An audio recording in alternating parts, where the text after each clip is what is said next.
أولئك المقربون في جنات النعيم.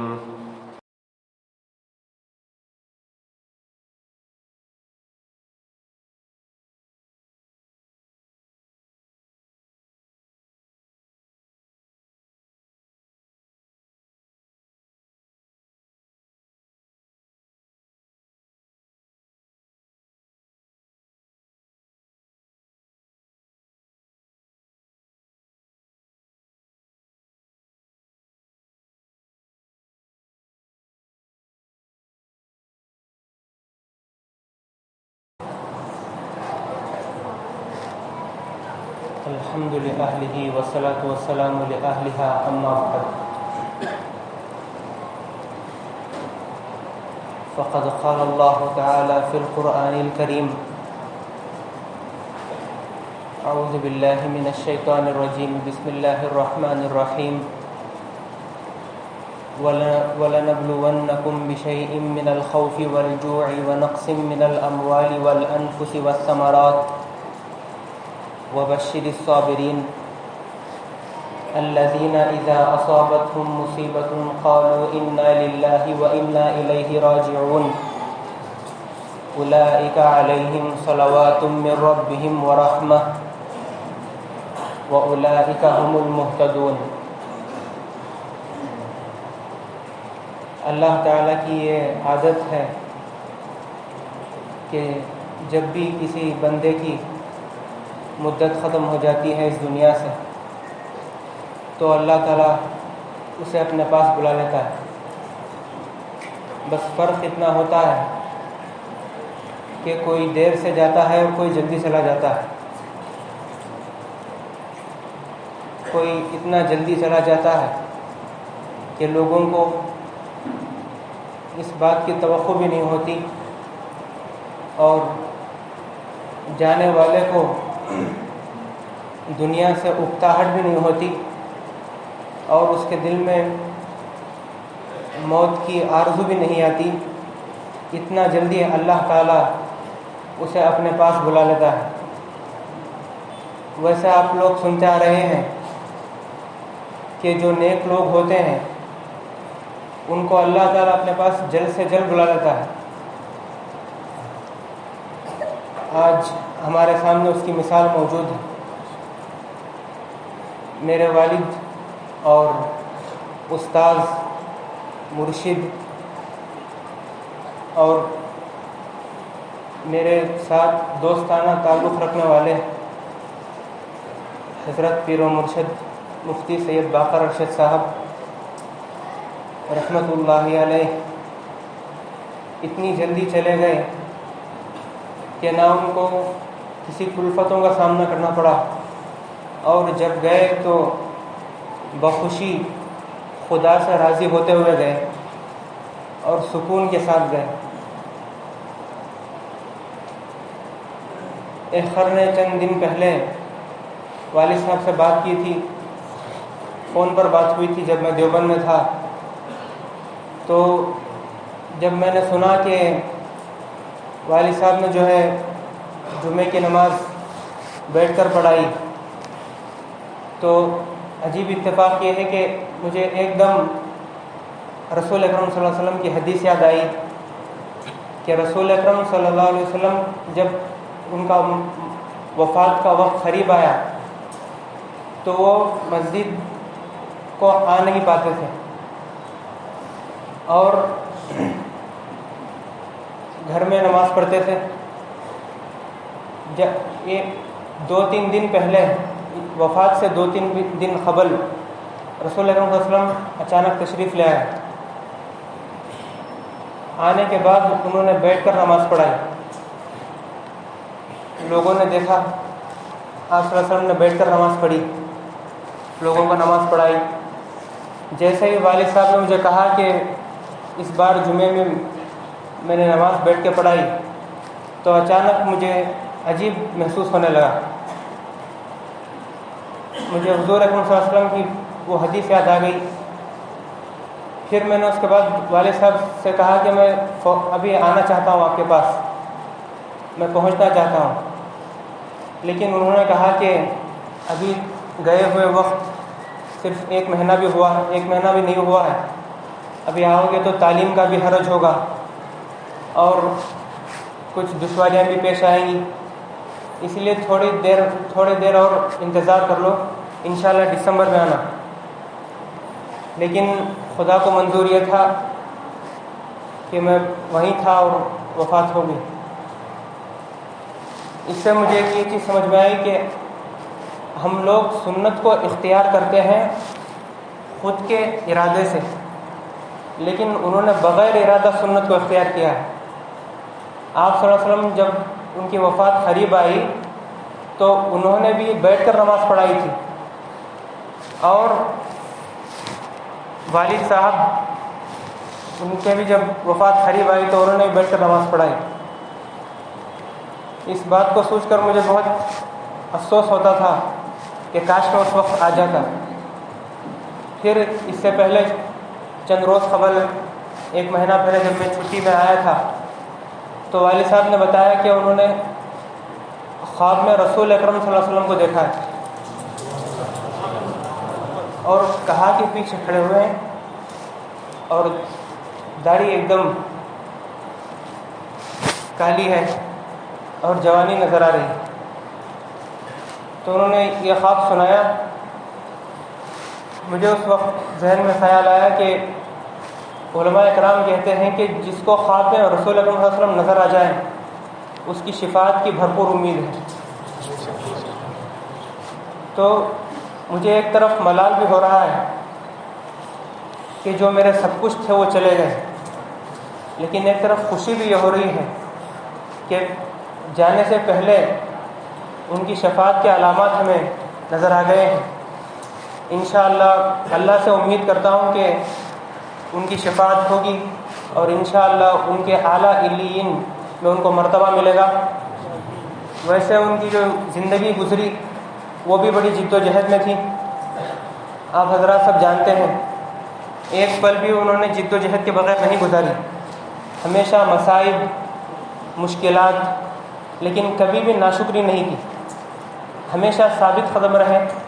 اور ہمیشہ اللہ کے دین کی اور رسول اکرم صلی اللہ علیہ وسلم کے دین کی حفاظت کرتے رہے، ہمیشہ حق کہتے رہے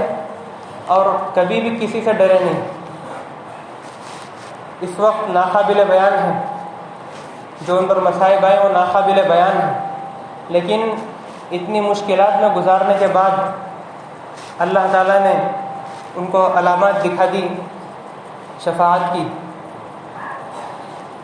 قرآن کریم میں ایک آیت ہے جس کا بھی میں نے اس کی تلاوت کی، اس میں ہے کہ اللہ تعالیٰ ہم کو ہر چیز سے آزماتا ہے، کبھی خوف سے آزماتا ہے، کبھی اموال سے آزماتا ہے، کبھی ہمیں خسارے ہوتے ہیں، اور کبھی جو ہے ہمیں لوگوں کی بھی دوریوں کو برداشت کرنا پڑتا ہے، لیکن اللہ تعالیٰ نے اس کے بعد ہی ہمیں یہ خوشخبری بھی دے دی اور کہا کہ وبشر الصابرین، جو صبر کرتے ہیں ان کو خوشخبری دے دو، الذین اذا اصابتهم مصیبۃ قالوا انا للہ وانا الیہ راجعون، ایسے صبر کرنے والے جب ان کو کوئی مصیبت آتی ہے ان پر تو وہ کہتے ہیں کہ ہم تو اللہ ہی کے ہیں اور اللہ ہی کی طرف لوٹ کر جانے ہیں۔ اس کے بعد ان کا اجر بیان کرتے ہوئے کہا انا للہ وانا الیہ راجعون اولئک علیہم صلوات من ربہم ورحمہ واولئک هم المہتدون، یہ وہ لوگ ہیں جن کو اللہ کی طرف سے عنایتیں ملیں گی اور رحمت بھی ملے گی، اور یہی لوگ صحیح راستے پر ہیں۔ انا للہ وانا الیہ راجعون جو آیت ہے اس کی مفسرین اکرام نے تفسیر کرتے ہوئے کہا کہ اللہ تعالیٰ اس سے یہ بتانا چاہتے ہیں کہ تم اللہ ہی کے ہو، اللہ تمہارے ساتھ اچھا کرے یا برا کرے تم اللہ ہی کے ہو، اس کو اختیار ہے، لیکن ہمیں یہ سوچنا چاہیے کہ جب وہ ہمارے ساتھ کوئی چیز کر رہا ہے تو اس کے پیچھے کوئی نہ کوئی حکمت ہوتی ہے، کیونکہ وہ ہمارا برا نہیں چاہتا۔ پھر جو اس کے بعد جو کہا وَإِنَّا إِلَيْهِ رَاجِعُونَ، تو اس سے ہمیں خوشخبری یہ دے دی کہ یہ جو تمہاری جدائی ہوئی ہے، تمہارے عزیز سے جو جدائی ہوئی ہے، یہ دائمی نہیں ہے، بلکہ تم بھی ایک نہ ایک دن لوٹ کر اس کی طرف جاؤ گے اور وہاں پر تمہیں تمہارے وہ عزیز ملیں گے۔ تو بہرحال میں جب دیوبند میں تھا تو اس وقت والد صاحب سے دور تھا۔ والد صاحب کی دوری میرے لیے اور میری دوری والد صاحب کے لیے بہت شاق تھی۔ وہ کہتے تھے کہ 6 دن بھی اگر تم دور رہو تو مجھے بہت سختی گزرتی ہے۔ اسی طرح میرا بھی تھا۔ پھر میں سوچتا تھا کہ یہ فراق، یہ جدائی عارضی ہے، ایک نہ ایک دن انشاءاللہ ملاقات ہوگی، مدت ختم ہوگی۔ لیکن جیسے انتقال ہوا تو اب جدائی جو ہے عارضی نہ رہی، لیکن فوراً مجھے خیال آیا کہ یہ جدائی بھی عارضی ہی ہے، کیونکہ ہمیں بھی ایک نہ ایک دن لوٹ کر اللہ کے پاس جانا ہے۔ اللہ تعالیٰ نے ہمیں جو کہا ہے کہ صبر کرو، تو اس دنیا میں رہتے ہوئے ہمیں صبر کرتے ہوئے اللہ تعالیٰ کے پاس ہمیں جانا ہے، اور وہاں پر انشاءاللہ ہماری ملاقات ہمارے عزیزوں سے ہوگی، ہمارے پیر و مرشد سے ہوگی، اور ہمارے والد محترم سے ہوگی۔ تو بہرحال آپ سے یہی درخواست ہے، جو مریدین و معتقدین ہیں، مفتی صاحب کے جو مریدین و معتقدین ہیں، ان سے یہی درخواست کرتا ہوں کہ اس وقت صبر و استقلال سے کام لیں، اور انہوں نے جو شریعت کی روشنی میں جو تمہیں تعلیمات عطا فرمائی ہیں ان پر عمل کریں۔ انہوں نے اس مسجد سے بدعت کا دروازہ بند کر دیا ہے، اور انشاءاللہ قیامت تک یہ دروازہ بند رہے گا۔ میں انشاءاللہ اللہ سے دعا کرتا ہوں کہ انہوں نے جو دروازہ بند کیا ہے بدعت کا اس مسجد سے، وہ ہمیشہ بند رہے گا، اور قیامت تک انشاءاللہ ہمیں اللہ تعالیٰ اتنی توفیق دے کہ ہم اس کو بند ہی رکھیں، کیونکہ انہوں نے اپنی زندگی کو اس کے پیچھے لگا کر اپنے آپ کو جو ہے اسی کے لیے وقف کر دیا، اور اپنے اوپر مصائب لا لیے، اتنی بیماریاں آ گئی انہیں، لیکن پھر بھی وہ بدعت کے خلاف، رسوم و بدعت کے خلاف بولتے رہے، حق بولتے رہے، ہمیشہ شریعت کا صاف و شفاف آئینہ پیش کرنے کی کوشش کی اور عمل کروانے کی بھی کوشش کی، لیکن ان پر مصائب آتے رہے۔ 20 سال انہوں نے مشکلات میں گزار دیے، اور اگر اب ہم ان کے مریدین و متخذین ہوتے ہوئے، ان کی آل و اولاد ہوتے ہوئے، اگر ہم ان کے بتائے ہوئے جو تعلیمات ہیں جو اتنی مشقت سے بتائی ہیں، اگر ان پر عمل نہیں کریں گے تو ہم نام کے مرید ہیں اور نام کے متخذ ہیں۔ میں آپ کو یہی کہتا ہوں کہ آپ انشاءاللہ آج سے عزم کر لیجئے کہ ہم بدعات اور خرافات اپنی زندگی سے نکالنے کی کوشش کریں گے۔ ہر چیز ایک دم نہیں نکلتی، دھیرے دھیرے ہی نکلتی ہے، اسی لیے اس کے لیے جو ہے آپ دھیرے دھیرے نکالیں۔ ایسا نہیں ہوتا کہ ایک دم برائی کو ختم کر دیں اور ایک دم اچھائی لے آئیں۔ انہوں نے جو کوشش کی ہے، 20 سال جو انہوں نے اپنے لگا دیے،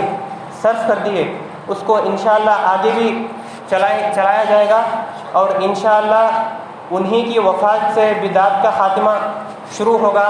اور نہ کوئی چوتھا ہوگا، نہ کوئی چہلم ہوگا، اور نہ کوئی 10واں ہوگا، کچھ نہیں ہوگا۔ ہم نے سنت کے مطابق ان کی تجہیز و تکفین کر دی، ان کو غسل دے دیا،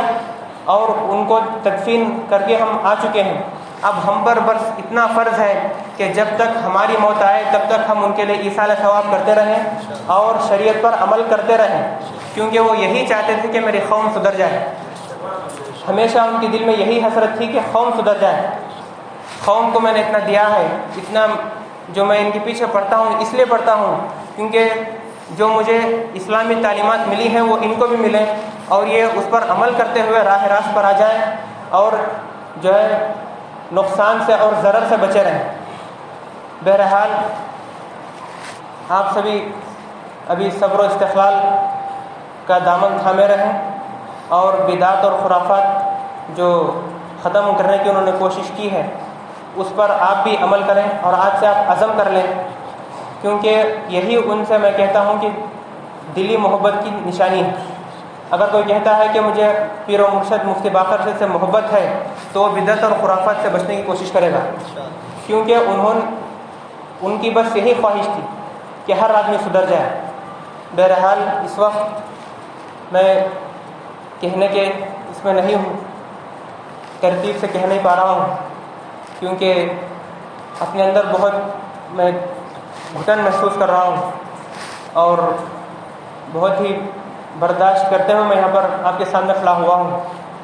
بہرحال اللہ سے دعا ہے کہ اللہ تعالیٰ ان کو اعلیٰ علیین میں جگہ عنایت فرمائے اور ان کو جنت میں اعلیٰ مقام پر فائز فرمائے اور ان کی مغفرت فرمائے اور ان کو اپنے دیدار سے مشرف فرمائے اور ان کو نبی اکرم صلی اللہ علیہ وسلم کی صحبت اور ان کے صحابہ کی صحبت، امامنا کی صحبت اور ہمارے اسلاف کی صحبت عطا فرمائے۔ جنت میں وہ ان کے ساتھ انشاءاللہ ہنسی خوشی ہوں گے بھی انشاءاللہ۔ آپ دعا فرمائیے اور صبر و استقلال کا دامن تھامے رہیں۔